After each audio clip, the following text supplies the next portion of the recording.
Okay, so hello everyone, this is Aditya. Today is week 9 of our regular meeting, and today we are going to discuss the assignment number 9. So, for the first question,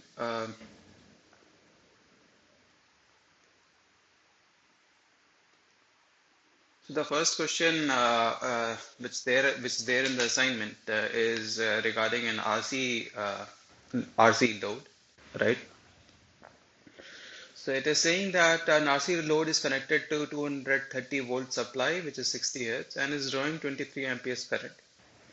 And the power consumed by the load is also given to you, right? Now it's saying that what would be the power factor of the load uh, if it is connected now to this particular voltage supply, right? So what's given to you? The thing which is given to you is Vi cos theta, right? That is equals to power is given to you as 3174 watts, right? Another thing which is given to you is the voltage, that is 230 volt, right? And the current value is also given to you as 23, right? So from here you can figure out the value of cos theta, right? So the value of cos theta will come out to be as zero point 0.6, right? Now, if you have cos theta, you can figure out the value of tan theta as well, right? So tan theta will be nothing but cos inverse zero point 0.6, right? This will be equal to tan theta, because theta is nothing but cos inverse of zero point 0.6, right? So from here you will get uh, tan theta as 4 by 3, right? Now, what is tan theta? Tan theta is 1 divided by, you can write it like xc upon xr, right? Or you can write it like tan theta is equals to 1 divided by omega c into r, right? Now, what's the question asking you? The question is asking you to figure out the power factor of the load, right? Everything remains the same. The capacitor connected in the system remains the same, right? The resistance connected in the system remains the same, except the frequency is changing, right? So this is the point which is changed in the system, and other things remain the same, right? Other parameter remains the same.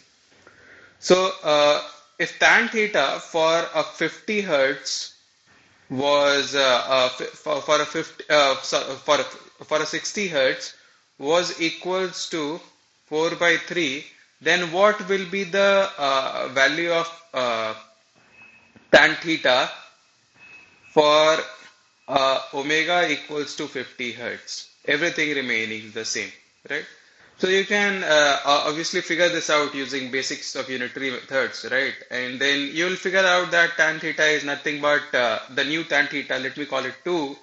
Tan theta 2 is equals to 4 by 3 into 60 by 50, right? And therefore, this implies that cos theta 2 will be equal to cos of tan inverse 4 by 3 into 6 by 5, which will give you the value of cos theta 2 as 0.53, right? Now, should it be leading or lagging? Since it is an RC type of load, it has to be leading. So this is therefore a 0.53 leading. And that makes option number A to be your correct option, right? So this is how you address this particular problem. Uh, so let me proceed on to the next question. Uh, so the second question is saying that you have a single phase supply, right? The frequency and the voltage are given to you, right? And it's applying three loads in parallel, right? So load number one, two, and three. So load number one, L1, L2, and L3. So, so in this particular question, so few guys are joining in now. So for their convenience, let me just repeat this particular question, question number two. So in question number two, what was given to you as three loads, right? Three loads which are connected in parallel to a voltage supply of a given frequency, right? So these are the three loads L1, L2 and L3. These are connected in parallel to the voltage supply of voltage magnitude V and frequency F. And the different ratings are given to you, some in watts and some in kilowatt ampere, right?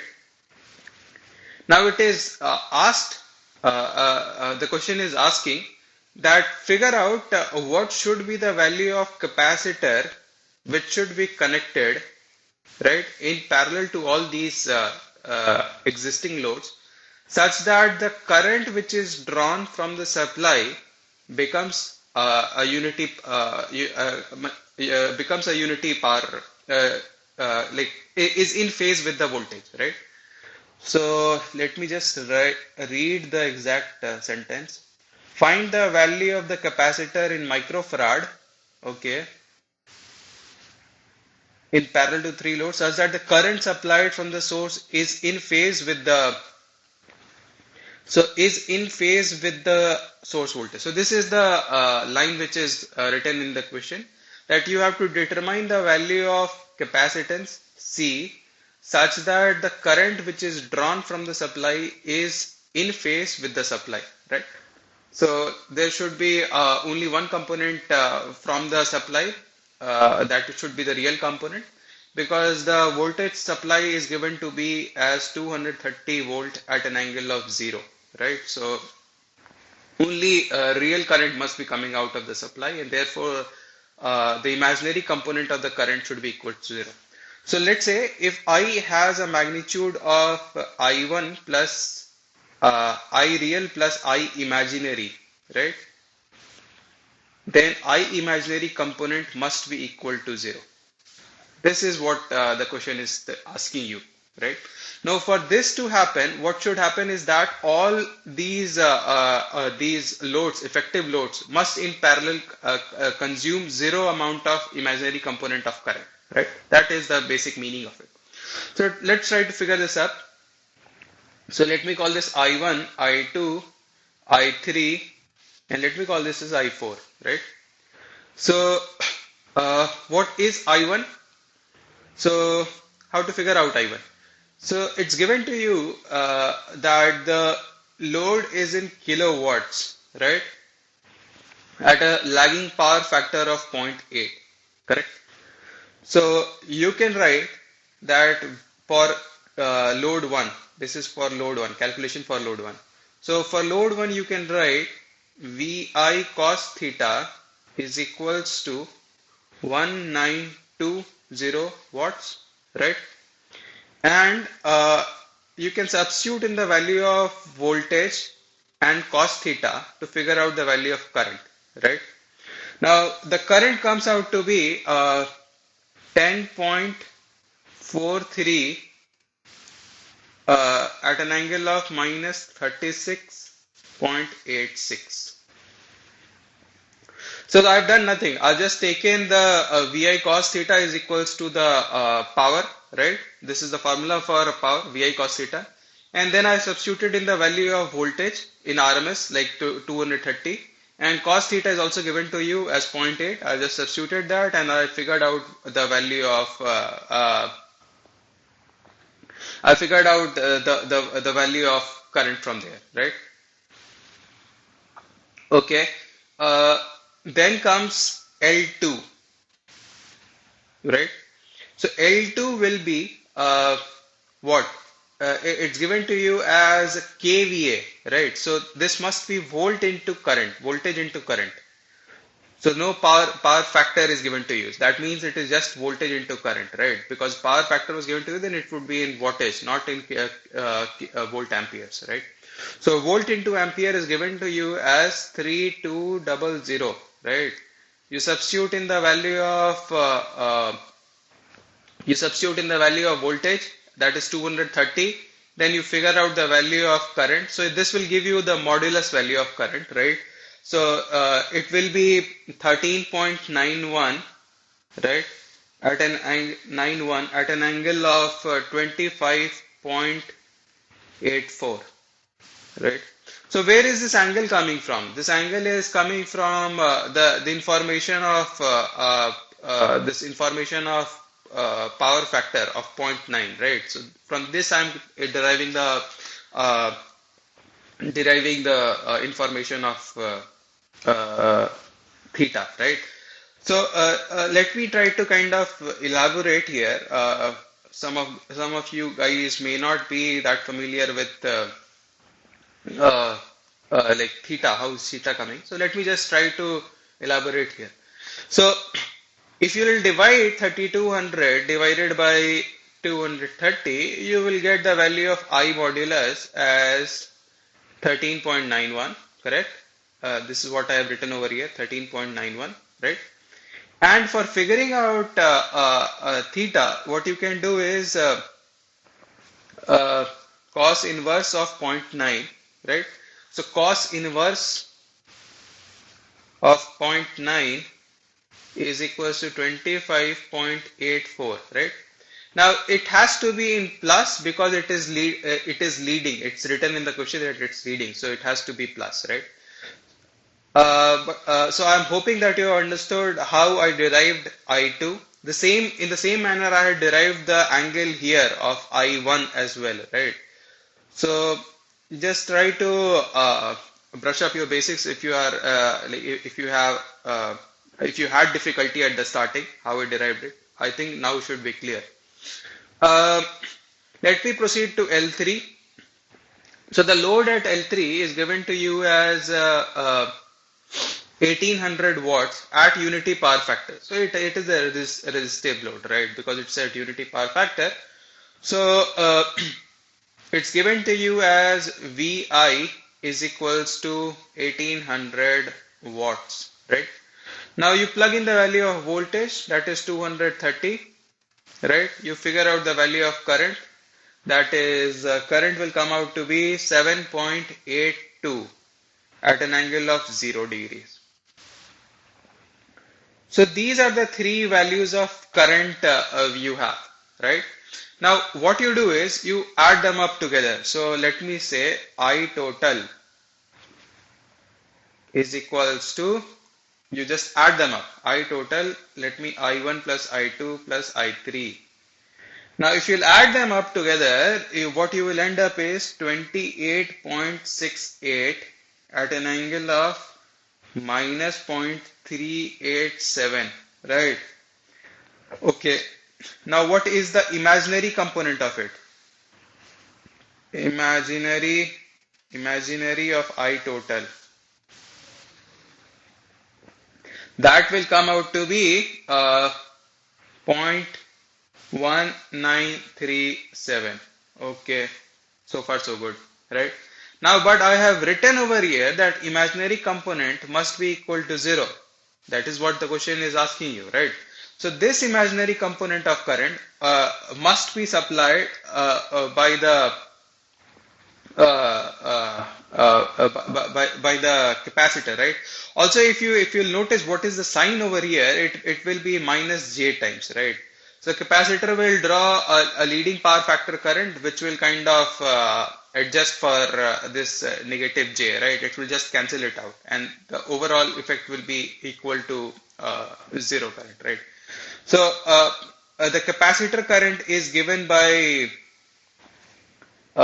V divided by, so this quantity will have to be added, the capacitor current will have to be added to this particular quantity, and then overall sum must be equal to zero, right? Because the reactive power of the reactive power current value must be equal to zero as per the question. So the reactive power is zero, therefore the current of the imaginary component must be equal to zero. So this is divided by XC, right? Or you can write it as the same thing. You can write it as V into uh, omega C into J is equals to zero. So if you'll do some mathematical calculations now, because now what you are left with, you are left with V into omega C is equals to 0.1937, right? You do some mathematical calculation, that is, you plug in the value of V, you plug in the value of omega, you will be able to figure out the value of the capacitance, which comes out to be which comes out to be as in this particular value, right? Eh, uh, so let me just try to solve it, right? 0.1937 divided by 230 divided by 2 into pi into f. F is 50 hertz, okay? So this comes out to be 2.68 into 10 to the power minus 6, right? Now this is 2.68 is in this particular column, right? So you can easily choose option number B as your correct answer.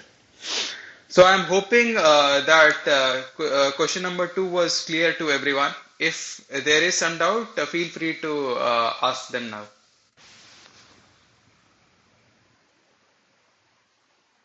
Ah,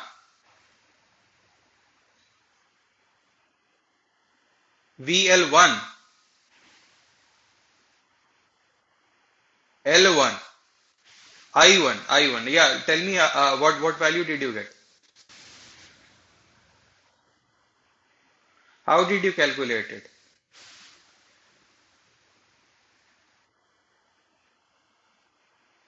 Right, right. So 1920 divided by V, that is 230, divided by zero point 0.8,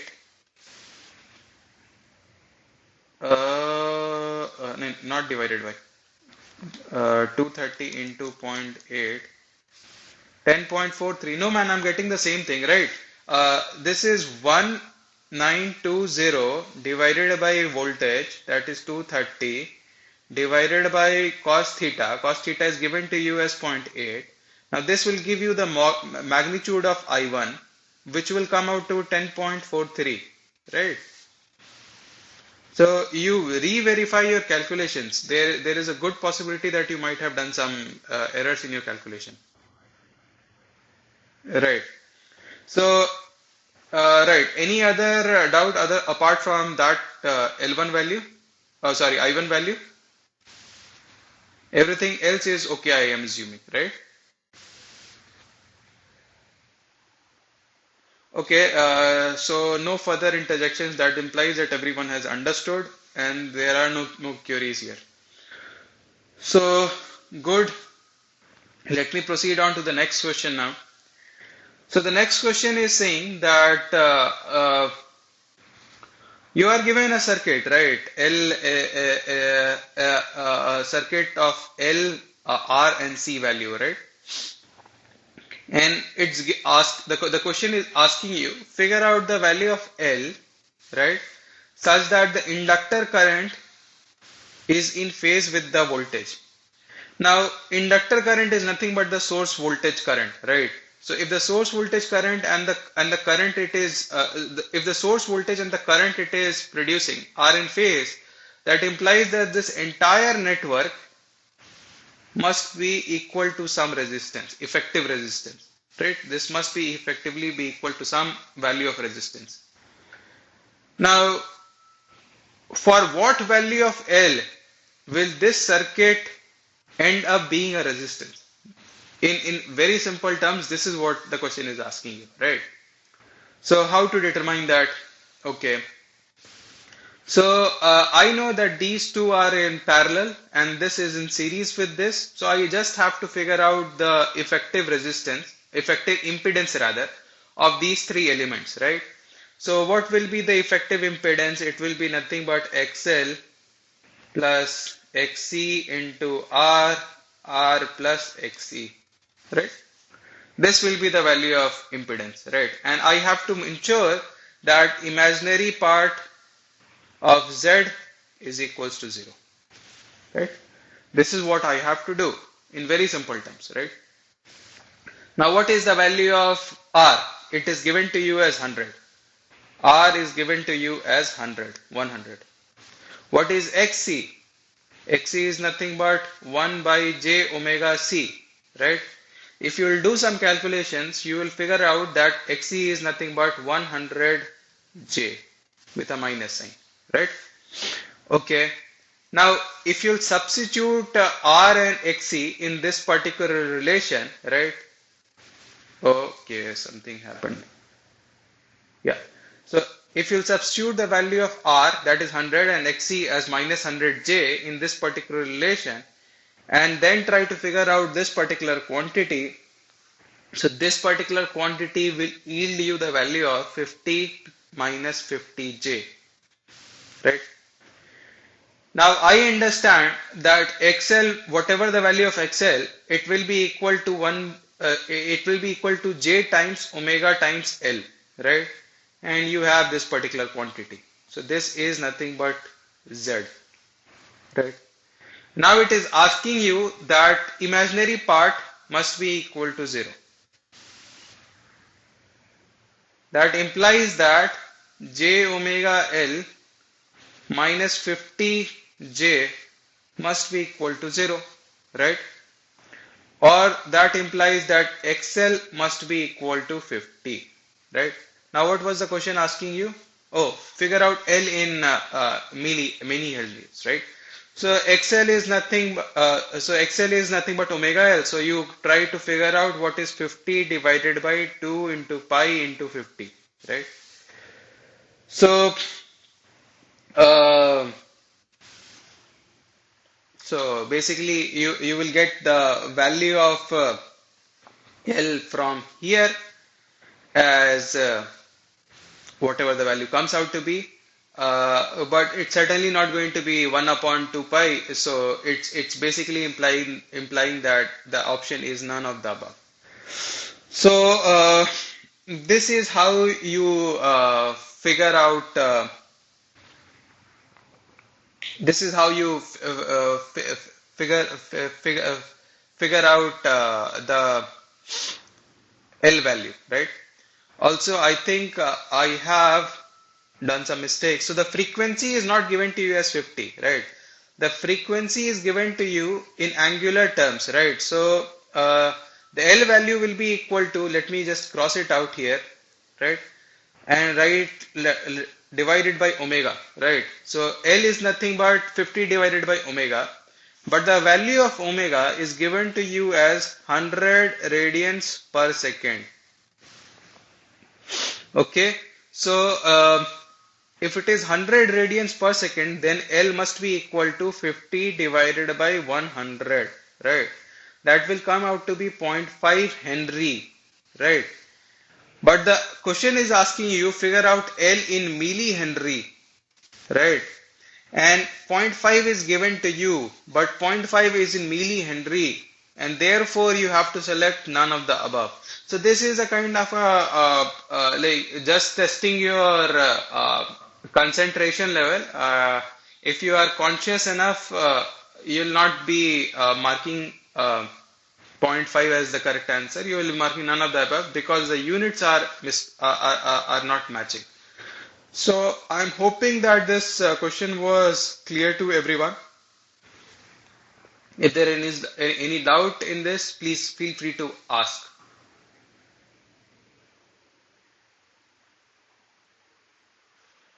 Okay, so I'm hoping this question was clear to everyone. Let me move on to the next question. So the next question is just like the previous one. No big changes in this particular question. So the voltage across the terminals A and B is given to you just like in the previous question, and the frequency is 100. The frequency is 100 radians per second, right? The current is in phase with the voltage, so same as the previous question. Find out the magnitude of impedance Z as seen between the terminal A and B. So we have already figured it out, right? So we had written Z is equals to omega L plus J times or rather XC into R divided by uh, R plus XC, right? And this we had figured it out as 50 minus 50J.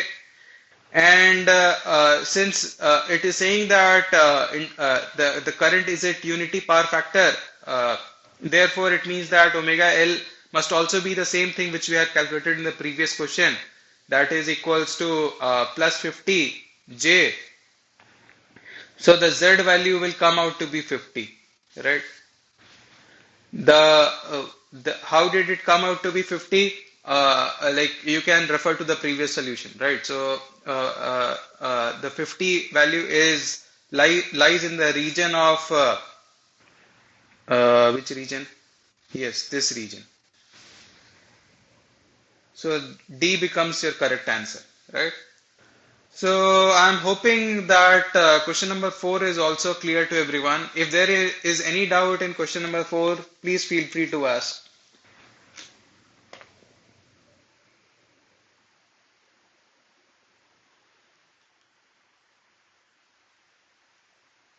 Yeah, so question number 4 is just question number 3, man. There is no changes here. So you don't have to work it out even. So what did you do in question number 3? The question number 3 was asking you to figure out the value of L such that the inductor current is in phase with is in phase with the voltage V, right? And frequency was 100 radians given to you. The same thing is asked in question number 4. Now let me go to question number 4. This is question number 4. Can you spot any difference between question number 3 and 4? Tell me. Read it and tell me. Only figure out the Z, right? Now you tell me, have we figured out the value of Z in question number 3 as this particular quantity? This, this is, pardon? I did not understand. Please repeat. Right. So I explained it, right? The imaginary component has to be equal to 0 for the voltage and current to be in phase, right? When is the voltage and current in phase? I'm asking you a question. When is the voltage and current in phase? When there is a resistance load, correct?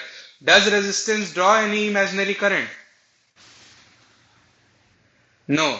If the resistance is not drawing imaginary current, the imaginary current must be equal to 0. है ना? So therefore, this assertion is correct. Do you agree with it? Okay. So if imaginary component is equal to 0, that is implying a resistance load, right? Then the impedance must not have any J terms in it, correct? So if there is a minus 50J coming, then there must be some plus 50J, right? So therefore you put omega L is equals to 50 because this plus J and minus J will cancel out, right? And if it is cancelling out, then the effective value of Z will become 50, right? You'll be left with this quantity, right? And this is what the next question is asking you to figure out the value of Z. So we have already calculated it, right? So this and this will be cancelled out, you will be left with 50. So, have you understood the question?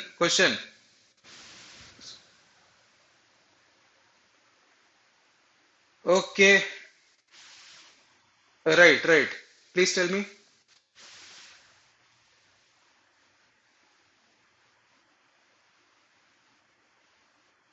No, no. Okay, so tell me, this is this and this. Let me call it R. Let me call it, sorry, let me call it XC. Let me call it R. Right? Are these in series or parallel? Both are in parallel. Okay, so what will be the effective value of impedance of these?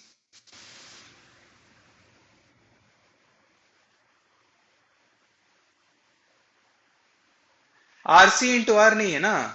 This is RC into XC into R divided by R plus XC. So how do you figure out the you know when two elements are in parallel like R1 R2, what is the effective value of resistance?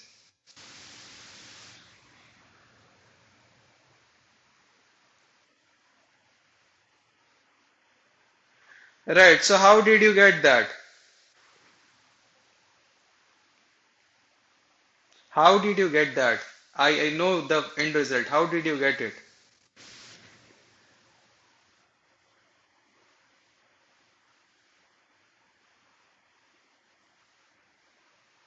All right, all right. I got what you want to say. I'm asking you, you have studied this particular formula of two resistance in series and two resistance in parallel, right? So why these two are added together? Why these two are kind of multiplied and divided by the sum? Why is this happening?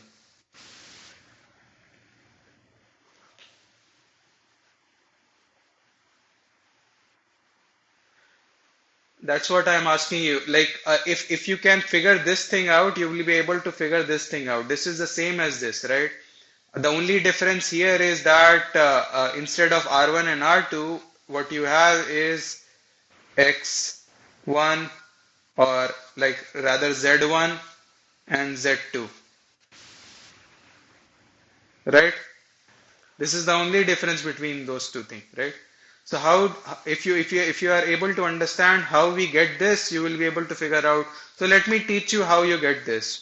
So this is the basics of electrical engineering. I'll suggest strongly recommend that you brush up your basics.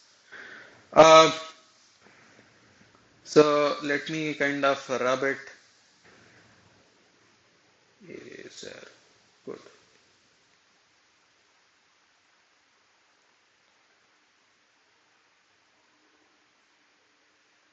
Pen. Okay. So you have a voltage source over here. You have a current I1 and I2, right? You have a voltage source. So let me rub it out this thing as well. What's happening, man? Yep. Rub it out. Rub it out.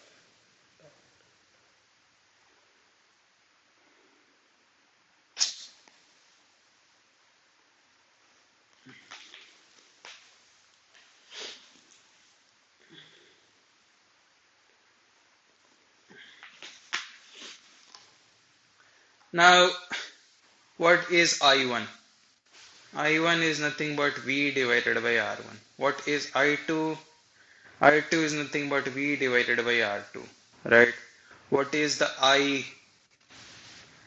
I is nothing but I1 plus I2, right? So I can write it like V common 1 by R1 plus 1 by R2, right? But what is I? I is nothing but you can write it as V divided by R effective, right? So V and V are cancelled. You are left with 1 by R effective is equals to 1 by R1 plus 1 by R2. So R effective is nothing but R1 R2 divided by R1 plus R2. So, did you get it? So, in the similar fashion, what you can do is just replace this particular R1 divide R1 to Z1, and you can replace this R2 to Z2, and you will get this particular relation, right? Or Z2 can be anything. It can be a resistance, it can be sum of resistance and capacitance, whatever, right? So I'll strongly recommend that you brush up your basics, and then these kinds of doubt will be solved then. So uh, let me go to question number 5.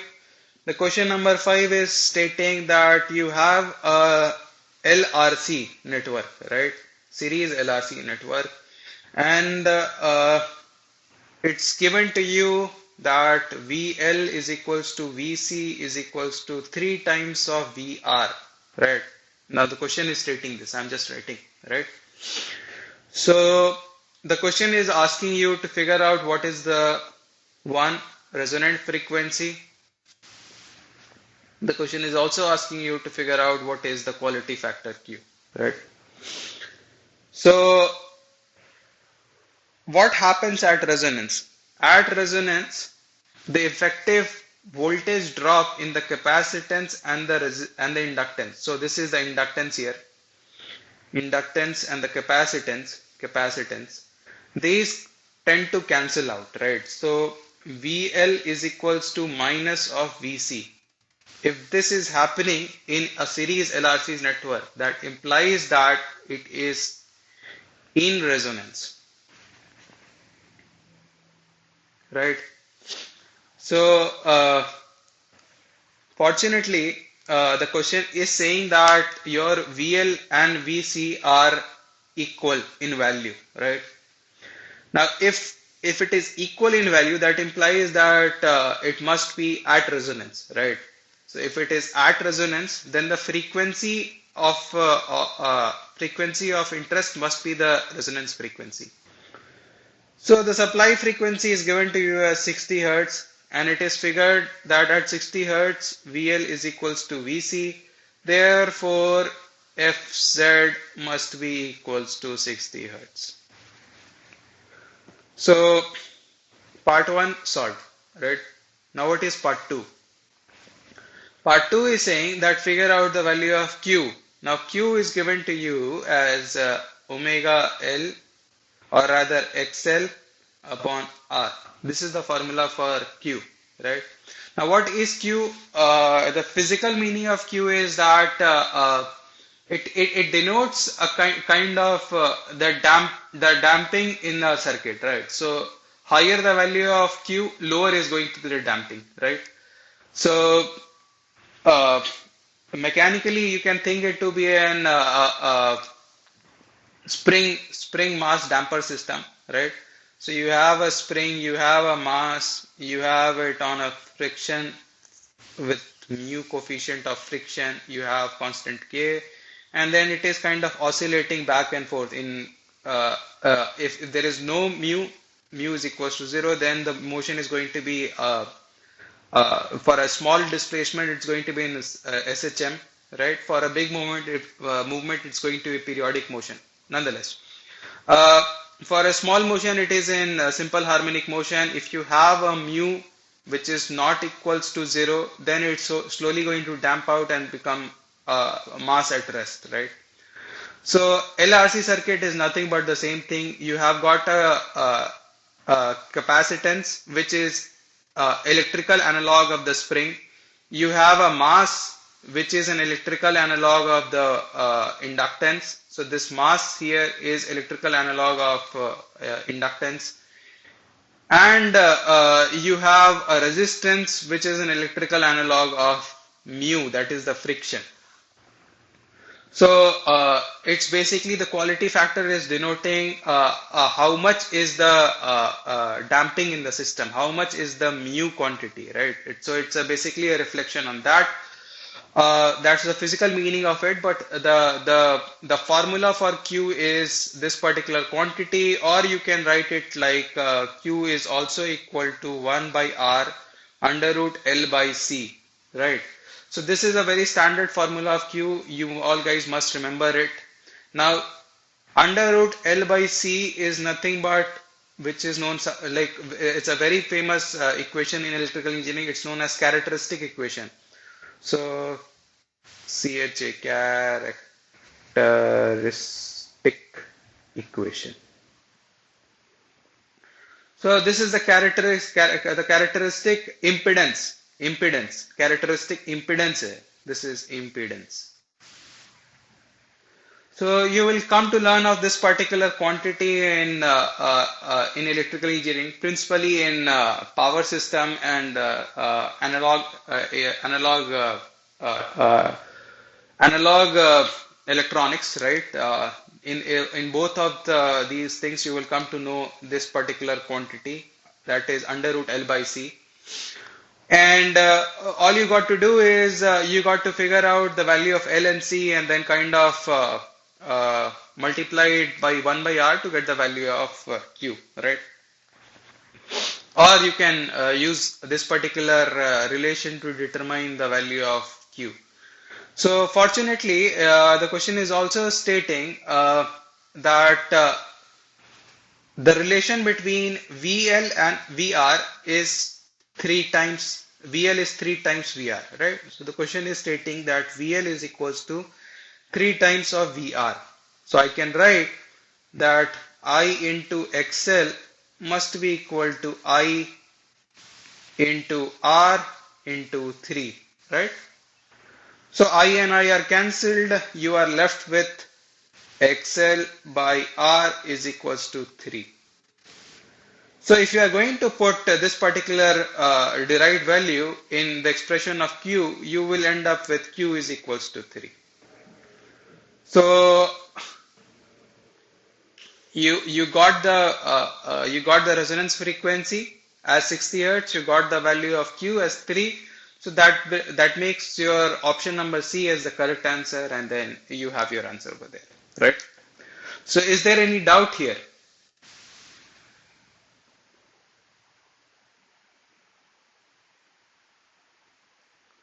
Is there any doubt here? Okay, so uh, there are no interjections. I am assuming that there is no doubt. Uh, Let me move on to question number 6. So the question number 6 is stating that you have to figure out the capacitance, right? You have to figure out the capacitance in microfarad. Now everything else remains the same, right? So VL is nothing but VC is equals to 3 times of VR, just as in the previous question. Everything else remains the same, right? But what is resistance is also given to you. The resistance value is given to you as 5 ohm. Previously also it was given, right? If you'll see in the previous question, the resistance value was given to you as 5 ohms, but we did not make use of it. Uh, Here we will have to make use of it because we have to figure out the value of capacitance, right? So, okay, let me write it. So VL is what? VL is I into omega L. And what is VC? VC is I divided by omega L or omega C. And what is 3 into resistance voltage? That is I into resistance, right? Now, from here, you can write that 1 by omega C must be equal to 3 times resistance, right? Because I and I are cancelled. I and I are cancelled. And therefore, you are left with this particular quantity, right? So, from here, you will get the value of C as 1 by 3 omega R, right? Now, if you will try to solve this particular thing, right, so 3 into 2 into pi into 60 into resistance is 5, right? You take an inverse of it, it will be equal to 176.8 microfarad. right? Now 176 comes in this particular range, and therefore this becomes your answer. Now let us stop here for a time being, and let us determine the value of Q from this particular relation and see if this particular relation is also giving you the same answer as uh, Q is equals to XL upon R, right? This is what we had used in the previous question. And I had said that you can evaluate Q from this expression as well, right? So let's try to plug in the value. So this will be nothing but 1 by 5, right? And C is nothing but 176.8 microfarad, right? And L you can determine by similar methods, right? So omega L must be equals to 3 times R. You will figure out the value of L comes out to be, I have calculated, let me just write it. So L will come out to be 0.0397. Okay, so if this is your L, you will just plug it in here, 0.0397, and you will get the value of Q as 2.9967, which is basically, if you'll do it in the up to 4 decimal places, you will get it. If you'll do to more higher number of places, you'll get 2.99999, something like that. So basically Q is equals to 3, which is the same thing which we had got in the previous question. So, so both the equations are giving you the same result, right? And now you might ask me a question, why is it giving you the same result? How did this thing get derived in the first place? So, uh, it's nothing like so Q is nothing but the relation of characteristic equation R characteristic over R actual. Now R characteristics we have already seen it to be under root L by C. So it's basically saying that at this particular value of R and this, you will have kind of damping. You will have some damping ratio, right? So the damping ratio is related to 1 by Q, something like that. So what I'm trying to say here is that all these relations are kind of interlinked, right? You use one or you use the other, you will end up getting the same result.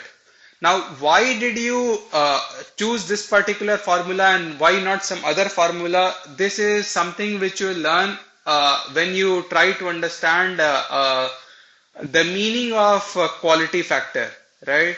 Meaning and its derivation. So it is something which is not a part of this particular exercise. It's beyond the scope of this particular exercise. If you want to read regarding this, there are many materials available online or in the textbook, any electrical engineering circuits textbook.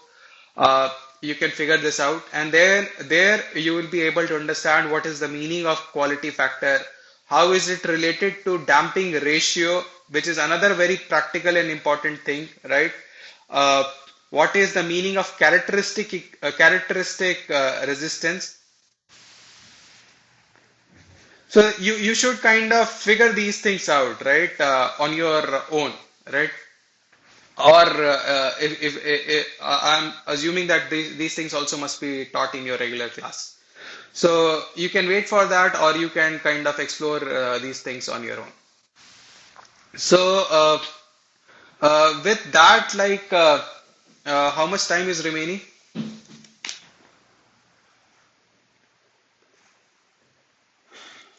Okay, 9:22. So yeah, so around 5-6 minutes are remaining. So I'm assuming Sharad, you are still online, right? Right. So I think when I discussed question number one, you were not there and you joined a little late, right? So for, am I right? Am I right, Sharath? Okay, so then for your advantage, let me just kind of resolve question number one, or kind of readdress question number one, and after that we will wind it up, right? So in question number one, a basic RC load was connected to a voltage supply.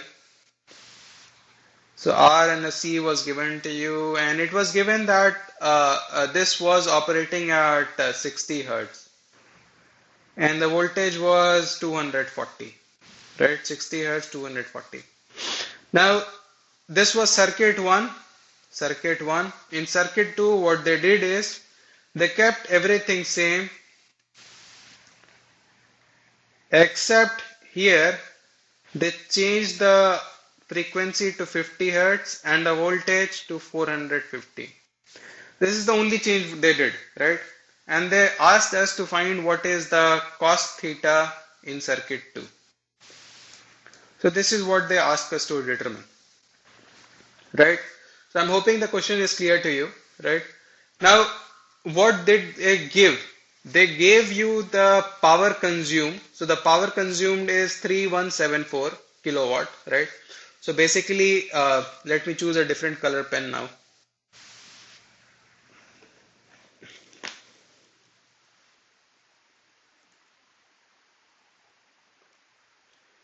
Let me choose green. Okay. So they gave you the information regarding the power, right? So power is given to you as VI cos theta is equals to P is equals to 3174, right? And from here, you can figure out the cos theta in circuit 1, right? So the cos theta, you can figure it out. You have information of voltage, you have information of current, you can figure out what's the value of cos theta. Now, if you have the information of cos theta, you can figure out what is tan theta, right? So tan theta is nothing but tan of cos inverse 0.6 is equals to tan theta. And tan theta, you will figure it out to be 4 by 3, right? Now, what is tan theta? Tan theta is nothing but Xc upon Xr, or rather Xc divided by R, right? So Xc divided by R. Now what is Xc? Xc is 1 divided by omega C into R, right? Because like I'm just substituting the value of Xc, right?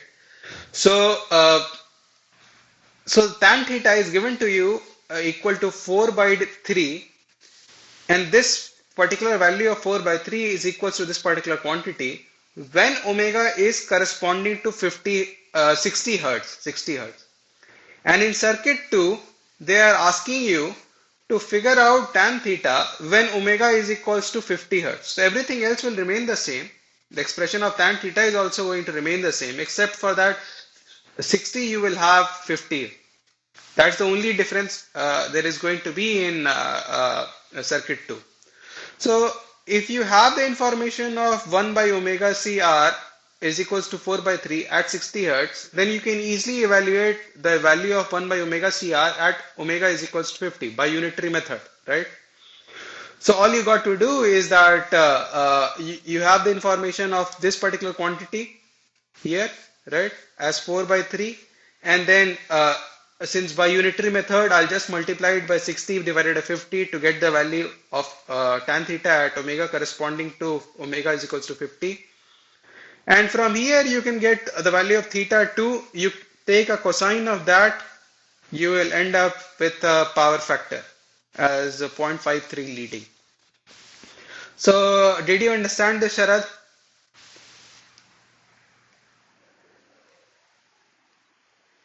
Okay, that's great. So those are the 6 questions which were part of assignment 9 which I have discussed. For the remaining last 6 problems, my colleague would be taking up another session. I request you to join her session. And so thank you for joining today, and I'll see you next week. Bye bye.